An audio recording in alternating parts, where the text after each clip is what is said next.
Hi, this is Tim of the 1916 Company. Welcome and thanks for logging on. If you love this watch, email us, Team Mosso at the1916company.com for purchase, pricing, and availability questions concerning this or any of the watches on today's show, because they are all for sale and in stock. We're going to start off with the 2021 launch made in 140 pieces in platinum to celebrate 140 years of the Seiko universe of companies. So this is the SLGH007. It has the black tree ring dial. This is not the Night Birch.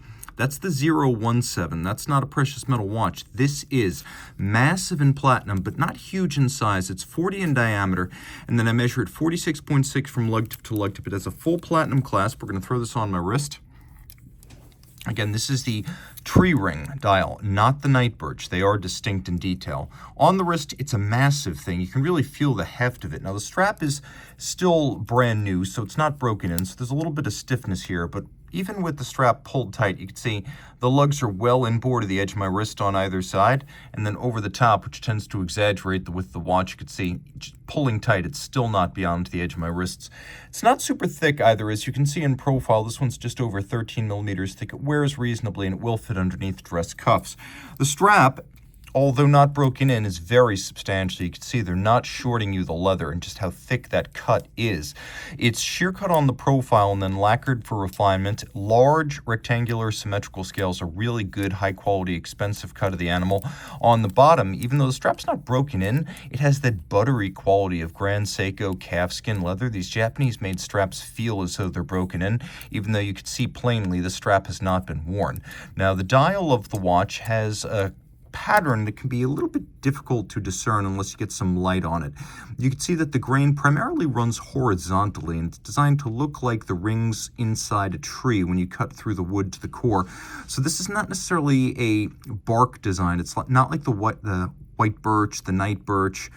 It's a design that's exclusive to this reference, and as you probably noted, it has the new 9 SA5 movement inside it, which debuted back in 2020. Now, this is a 100-meter water-resistant watch, so if you do put it under water, you're going to want to have a water-resistant strap here, but Grand Seiko is one of the few brands that sells a watch in this echelon of product with a platinum case that still expects it's going to be sold to an avid strap swapping collector, which is why Grand Seiko still puts strap tool holes in the lugs themselves. Now, this is the Zoratsu tin plate hand polish, for which the company is justly famous, so all the polished elements reflect that. It's a push-down crown, even though it's 100 meters, but rest assured, this is a swimmable watch on the right strap. The movement is now larger, the architecture more attractive, and the finish, though mostly mechanical in its application, much more appealing than on previous 9S models. So the big news is 2 barrels, now an 80-hour power reserve on the 5 hertz movement. So the 5 hertz, or 36,000 vibration per hour, or as Grand Seiko calls it, 10 beat. That movement used to have a 55-hour power reserve, so 80 is a big step up. You also get a flatter torque plateau and better isochronous operation in the meat of the power band due to the twin barrels and a full balance bridge with a free-sprung balance for greater shock resistance. It now includes an overcoil hairspring rather than a flat one. Adjustment is still in an excellent 6 positions. What you can't quite see is the double impulse escapement, which is a direct and indirect impulse system that uses tangential friction rather than the sliding friction of a Swiss lever. Conceptually very similar to the Omega coaxial, and that is the comparison I would make. Now, these are said by Grand Seiko to be tested on the stand to meet a standard of at least -3 plus 5 seconds per day or less deviation. So these are very accurate watches. Remember, chronometer is -4 plus 6 in 5 positions. This is -3 plus 5 in 6 positions. Lots to love right here. A handmade watch with dial quality among the best in the business. The hands, the indices, the frame for the date, the logo, all these pieces finished by hand on tiny diamond-tipped milling tools by artisans whose full-time gig is making these parts. They're then placed by hand and caulked by hand. This is a handmade watch and an extraordinary one.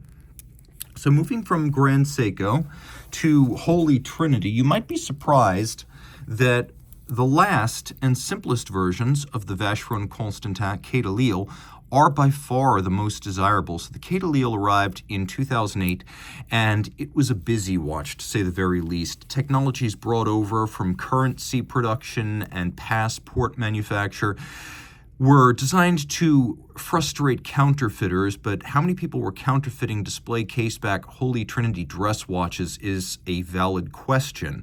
And certainly from the boutique or the AD, you didn't have to worry about such a thing. So the dials, the cases, all of it were a little bit too busy with metallization and galvanic treatments and microprinting. Too many complications, cases that you could build up piece by piece with different metals. A good idea in principle, but combined with the huge size of the watch and the world financial crisis, it was just too much.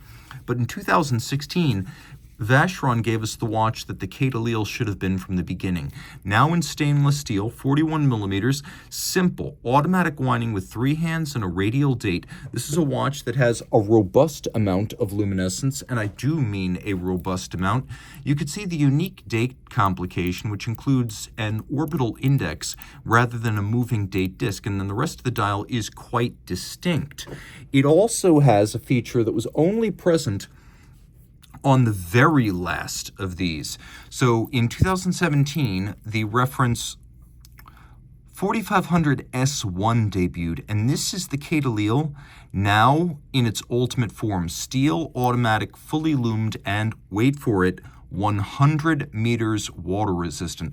This is now the other Vacheron Constantin sports watch of the modern era.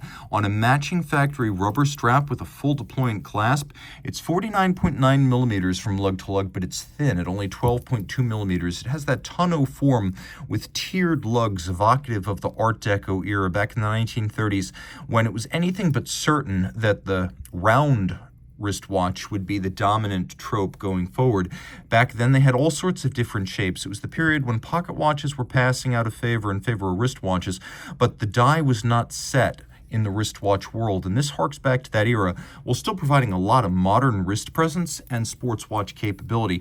Also important, manufacture movement, in-house caliber, Geneva seal, Holy Trinity.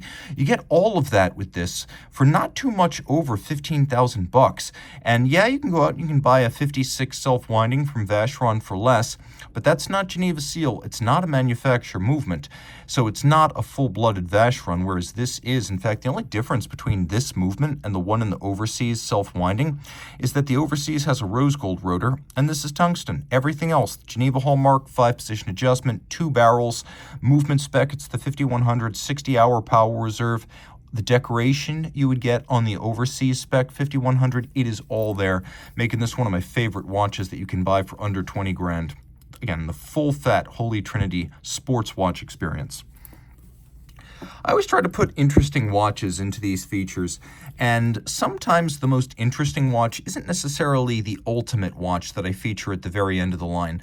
So what we've got here is a model that came out in early 2017. This is the Ulysse Nardin Classic Sonata, or Sonata Classico. This is a model that has the GMT and alarm functions, but in a design that's a bit less avant-garde and idiosyncratic than the traditional Sonata.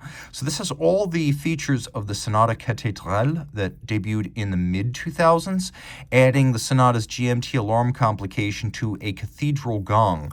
And so this works a lot like a minute repeater. It doesn't chime the time, but when the hour and minute to be struck arrive, this little striker here strikes a cathedral gong, which is a circular resonator, a chime, that runs 1.5 times around the movement. You can just barely see the root of the gongs right there.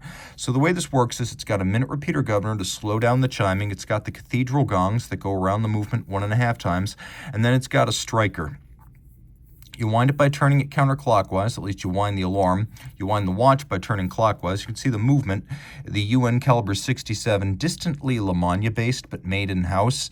It has 109 joules when you combine all the Sonata features, the GMT, the big date, the on-off function, the alarm, which can be set in a 24-hour format, and the second time zone. Let me show you the second time zone first. The way this works is I can move the date forward or backwards based on which direction I'm traveling across the international date line. So the GMT plus minus function is something that debuted in 1994 on the San Marcos, and then the alarm system in tandem with the GMT plus minus debuted on the Sonata back in 2003. So this is how you set the alarm. Now there's an on-off, so you can arm and disarm the alarm. We're going to arm the alarm. There's a setting dial up here, but the setting dial has a day-night indicator. So you know, for example, whether your system is set for day or night. So it knows the difference, in other words, between 12 noon and midnight. Now there's an intermediate setting position here that allows me to quick set the date. Now notice that I can set it in both directions, which is very impressive, technically speaking. But if I pull this and I push this, you see I've activated my alarm. Now I'm going to move out all the way. And I'm just going to demonstrate how the alarm works here real quick. See how we just matched the time, but it didn't ring? That's because the alarm setting system knows the difference between day and night.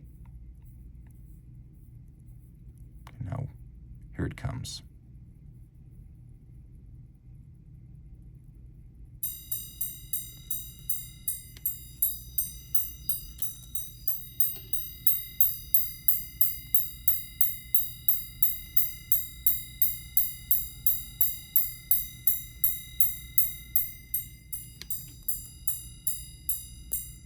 And a feature which I consider essential in an alarm, it is loud enough to wake you up. 44 millimeters in steel, actually the bezel and the case back are titanium to better conduct the sound. It's a fairly large watch, but not so huge that a normal-sized person, or at least a normal-sized man, couldn't wear it. My wrist is 16 centimeters, and I find it wears just fine. It's comfortable. It's not super thick, it's not super thin, but it does have a sloped bezel, so it'll fit underneath the cuff. You got a lot going on. You've got the alarm on-off. You've got the bidirectional quickset. You've got the 24-hour format alarm setting system. You've got the GMT plus minus functions in the second time zone down at the bottom. And a watch that's really unlike anything else in the business, short of maybe some of the Harry Winston Project Z watches and a few Breguet alarm watches. Nothing else has this sonic quality, this minute repeater quality in the alarm watch segment. Okay, so let's talk about a watch that represents a lot of value for the money. The Montblanc Nicolas Rieussec debuted back in 2008, and Nicolas Rieussec, of course, the early innovator in chronograph design, which is sort of where this scrolling disc-style chronograph counter comes from. But this is very much a modern watch. Now, it uses the MBR 200, which was designed by Valfleurier and built jointly between Valfleurier and Montblanc in Le Loc. So Valfleurier is a Richemont Group movement house, and think of it as like an upscale ETA. And it helps Richemont Group brands with movement development. So it's made movements for Montblanc, Panerai, IWC, Piaget, Cartier, and those are just the ones we know about. The point of Vacheron manufacturers, it allows Richemont to stay within the group and develop typically fairly sophisticated movements for the constituent brands. So Montblanc with the Nicolas Rieussec, and we're going to call it that because I'm not going to do the French pronunciation every time. But this is a watch that offers a GMT and a chronograph. So you see how I'm able to adjust the local hour, but if I want, I can cover up that second hour. They're both in a 24-hour or a 12-hour format, I should say, so they move in sync, and you can clean up the dial when you don't need that secondary indication. So you can see how the local hour is the one that drives the date, which is over at 3 o'clock, backwards or forwards, really, depends on the way you're passing across the international date line. Now you pull the crown out all the way, and as the watch advances its second time zone, you'll know whether it's day or night in that reference time zone, because you can see right as we approach 8 p.m., you start to see this day-night indicator transition to night. And so that's how you know. Interesting scrolling chronograph system down at the base. It is a column wheel vertical clutch chrono. On the dial here, we've got sunburst, satination, we've got high polish, we've got an opaline silver white dial base, we've got a diagonal Côte de Genève, we have a black polished and beveled mirrored bridge for the chronograph functions, fire blued screws. There's a lot going on here. It's a 43 millimeter watch, and you can see on the reverse side the movement is fairly photogenic. It's a good looking modern caliber, automatic winding with 2 barrels and a 72-hour power reserve. It has a free sprung balance and a full balance bridge for toughness. and then the column wheel, making for very crisp action. And the vertical clutch is important because not only does it allow seamless engagement of the chronograph seconds, but you can see how this is kind of a static dial without the chronograph running. If you prefer to just have running seconds so your dial's a bit more animated, because of the vertical clutch, you can leave the chronograph running with no additional hazard, wear, or tear to the watch. Taking a look here, you can see that it's a big watch, but again, it does fit my wrist. So if your wrist is 16 centimeters circumference and up, game on. The full bracelet adds a lot of value. It is a sporty watch. I would not describe it as a sports watch. The hands are loomed, but the watch is 30 meters water resistant, so it has dress watch water resistance, and I would recommend that you treat it accordingly, but a lot of value in a sub $10,000 watch. Now it's worth talking about something spectacular. Okay, outwardly, 3 hands. Not terribly sophisticated, but what about the back? Now that's where things get crazy. So in the early 1990s, IWC was preparing for its 125th anniversary Jubilee, and it was decided to bring back a model that had been iconic of the brand but rarely produced. Prior to 1993, there were fewer than 700 Portugiesers, or Portuguese watches, made since the original in 1939.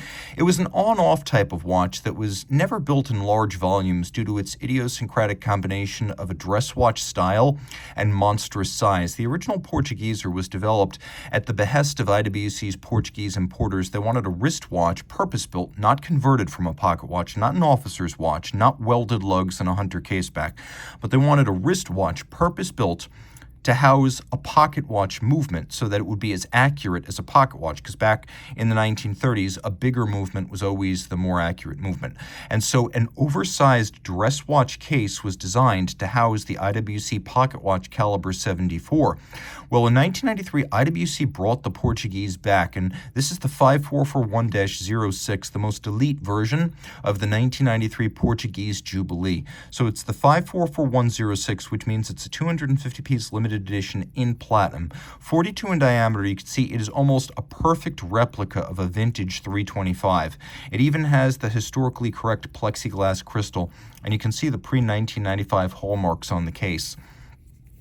No date dial, dimple-style minutes outboard, leaf hands, small seconds, vertically arrayed Arabic numerals, that lovely vintage International Watch Co. logo. And on the back, we have the caliber 9828. There have been a lot of movements in this pocket watch family, everything from the 98s to the 95s. The 95s are a little bit thinner, the 98s are a bit more robust, but they're all from the same basic family of IWC pocket watch calibers. This is very traditional manual wind, center wheel, 2.5 hertz beat rate. It has a separate bridge for the crown wheel, 37.8 millimeters in diameter. And this is finished unlike any modern IWC you're likely to find until you get into the rarefied 6-figure price range.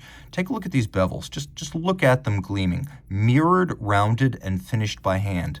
And we have 1, 2, 3 interior angles where bevels converge in hand-finished creases. Golden chaton cups for the drivetrain, because back when IWC was founded in 1868 by an American, this is how pivots would have been set in bridges. First pressed into precision golden chaton cups, and then those placed in the bridges. We have beautiful, narrow, and perfectly aligned Côte de Genève engine turning on the base plate. All screw heads and the swan's neck fine adjustment mirror finished. You can see solarization on the ratchet wheel and radial satin graining on the barrel cover. The feel of winding and the sound of winding are sublime. 54-hour power reserve, overcoil hairspring, 5-position adjustment. Look at the center wheel. You notice how the center wheel and the third wheel are both media blasted and internally beveled? Deeply impressive stuff. And if you look adjacent to the balance, you can see what might be the world's largest hacking lever. It does have hacking seconds. And you can see the hand-shaped overcoil hairspring under that polished regulator. This is an all-time great. It's only 10.2 millimeters thick, so it's nice and slim like a historic Portuguese. This is probably the only modern Portuguese that is as collectible as a vintage pre-1990s model. and it's considered to be sort of Olympus for Portuguese collectors when you're looking at the decade of the 1990s, and this is the platinum model. Back when IWC limited editions were not one of 250, but individually numbered, a deeply special watch, time-honored, with an unarguable place in the history of one of the great manufacturers in the business. I always like to include something that's high value in these shows, and I think this Brellum, along with the Montblanc, really adds that. So Brellum, a company founded by Sebastian Muller, a young watchmaker, a multi-generational family watchmaker, and this is the Brellum Duobox triple calendar Moonphase. So the basic version of this launched back in 2017, but with the Moonphase added, we now have a Moonphase triple calendar with the radial date, day, and month, Moonphase, day-night indicator, chronometer certification, and a chronograph. It's a Vacheron 7751 in chronometer certified spec. You can see why it's called the Duobox. It has a box section or glass box crystal on both sides, and this was long before glass box crystals were in vogue. The watch is fairly large at 41.8, but it's really the 51 millimeter lug-to-lug that dictates how this wears. It's very comfortable, though. It's big. I would recommend it for a wrist bigger than mine. I think this is best on a wrist of 17 centimeters circumference. Mine is 16, but it's a good look. It's very comfortable, and it's a versatile watch. On a different strap, you can see that this timepiece, which is 100 meters water resistant, automatic steel, and fairly well loomed. This is a sports watch. This is a sports watch that could do daily duty as a formal watch in an office, but with the water resistance, the loom, the steel case, the vaulted sapphires, and the automatic winding, it is a very sporty selection. Of course, it also has a quickset mechanism that allows you to rapidly advance the date and the month, but when you turn the quickset in the opposite direction, it advances the Moonphase. This is a high-grade 7750. Chronometer is the highest grade, so as far as you can see, you're getting what is germane to every 7750. Unidirectional automatic winding, cam-based function selection, oscillating pinion clutch, Edicron adjustment. But then, if you were to pull the crown out, you can see, oops, let me put it in hacking mode. There we go. You can see it's a chronometer grade balance because the spokes aren't straight. They are actually flared as they approach the balance rim. And though it's not easy to see, there is a correspondingly high-grade hairspring matched to that. You can see some little notations. I go back and forth on whether this is a dragon or, because we're talking about the Swiss, some hybridization of a sun and a cow. But it could be either. Use your imagination. What's unarguable is that in Troy, where these are made, it is very icy in the winter. So this is actually a very high-grade strap. It has a large rectangular scale alligator leather on the top, and then on the bottom, it's lined with rubber, which means it's designed to go the distance. This is something we've seen on a lot of Blancpain and Zenith straps in recent history, and it really does add value because the strap doesn't age quite the same as if it were in contact with the moisture, sweat, heat, and grit of the wrist. So that's a really nice feature to have. A cool watch overall from an independent watchmaker that's not going to cost you de Bethune, Grubel, Forsey, and Journe money. But let's say you do have de Bethune money. Here's the thing about de Bethune watches. A lot of people say, I like the idea, the engineering, the patents, the integrity of the product, but I don't like the avant-garde style. Well, for those, since 2007, there's been the DB.CH.X collection, a solid dial, a round case, fixed lugs, thin profiles, and this is all of those things, but it's much more. If you want all that tech, spec, and innovation, it's on the back. But let's look at the front first. This is the DB.CH.X Starry Varius deadbeat seconds tourbillon. So what does that mean? Well, I think it probably gives away the game, but you can see deadbeat seconds on the dial, and this is one of the few de Bethune watches that has both center seconds and a hacking function. It also has deadbeat. We'll talk about that in a moment, but you can see the meteorite center dial is what really distinguishes this 42 millimeter titanium watch. The meteorite, which is sourced from Sweden, is cut into a dial blank, and then it is etched using a oxidation process that creates these Widmann-Staughton patterns, which are then stabilized by firing to create an oxide layer over them. And you can see, unlike the uniformly blued de Bethune titanium or blued steel hands, Here we have a broader spectrum of colors as different amounts of oxygen and heat reach the dial. So you have everything from yellow to almost blue, purple, and it's an interesting spectrum combined with gold leaf for the image of the Milky Way band across the sky. And then you can see that the larger pieces of gold are actually dowels of gold that are inserted into drillings in the dial. Now it's very slim, and then it's about 49 millimeters lug tip to lug tip, but turn it all over and it is eye-watering. This is the caliber DB.CH.X V4, so you've got 2 barrels. It's a manual wind, but you cannot accidentally overwind it. You have 2 coaxial, hand-finished 14-karat gold escape wheels, 2 locking and releasing levers, each with 2 jewel pawls, and then you can see there's a spring in between the 2 wheels. One wheel is in constant motion, and it acts to tension the other wheel. Then there is a slipper system below that allows the underlying wheel to periodically move the pawl, locking the upper wheel. And then the upper wheel, and by that I mean the wheel closer to the case back, is then splined all the way through to the dial side. So as these 2 pawl systems and coaxial wheels tension and release, they operate the deadbeat. So you've got a 1 hertz escapement here, and 14-karat gold, hand finished on that scale. You can see polishing, media blast, and internal beveling. So if you think about it, you have 2 interior angles per spoke, so you wind up with 8 interior angles per wheel. Deeply impressive. There's a fired, matte-finished, skeletonized titanium bridge over the steel barrel bridge cap. 1 hertz escapement here.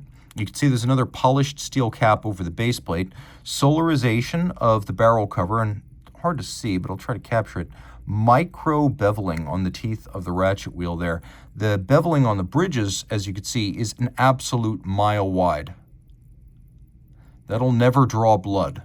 And then the tourbillon is titanium and white gold, but that's just the patented balance wheel. This is 1 hertz, this is 5 hertz, so this is 36,000 vibrations per hour. By the way, all of this with a 4-day power reserve. So 36,000 vibrations per hour, but also a 30-second tourbillon. It makes 2 circuits per minute, so it moves at twice the speed of a standard tourbillon. And at Bethune, tourbillon watches are designed for accuracy. They're designed to keep better time, not just to be, quote, beautiful. A lot of companies are happy to stop at beautiful, but at Bethune, typically the tourbillon is regulated so that it'll keep time better than plus 1 second per day, and it's reputed that the tolerance is usually closer to 1/3 of a second gained per day. Now, the tourbillon assembly here is the lightest in the world. It's 18 hundredths of a gram, so 0.18 gram. It's made of white gold, it's made of titanium, it's made of silicon, and all of these elements help it to be super light. You can see the bridge atop of it is mirror polished and beveled, and then there is a mirror underneath it to reflect light back up onto its surface so you can more easily appreciate it. Super light watch, being almost entirely titanium and sapphire, sits easily on the wrist. I think if I couldn't have the DBD, this would be the runner-up in the watch stakes for me. This is something that I consider to be pretty close to the most desirable watch Bethune has ever made. Launched in 2022, you see very, very few of them. This is actually the Starry Varius DB.CH.X Tourbillon Aerolite. So if you've ever heard about the Aerolite DB25, that's what this is. So you're looking at the Bethune DB25 Starry Varius DB.CH.X tourbillon Aerolite. There was DB.CH.X tourbillon in the DB25 collection back in 2011, but that was a 44 millimeter watch. This is 42. And in my experience, short of some sort of ceramic or hard metal, the standard watchmaking metal that is most likely to show no scratches, scuffs, or wear is a polished grade 5 titanium. Not media blasted, not brushed, but polished. And that's exactly what this is. This is an everyday friendly DB.CH.X tourbillon with a meteorite dial. Reach out to Team Mosso at the 1916company.com for purchase and pricing details.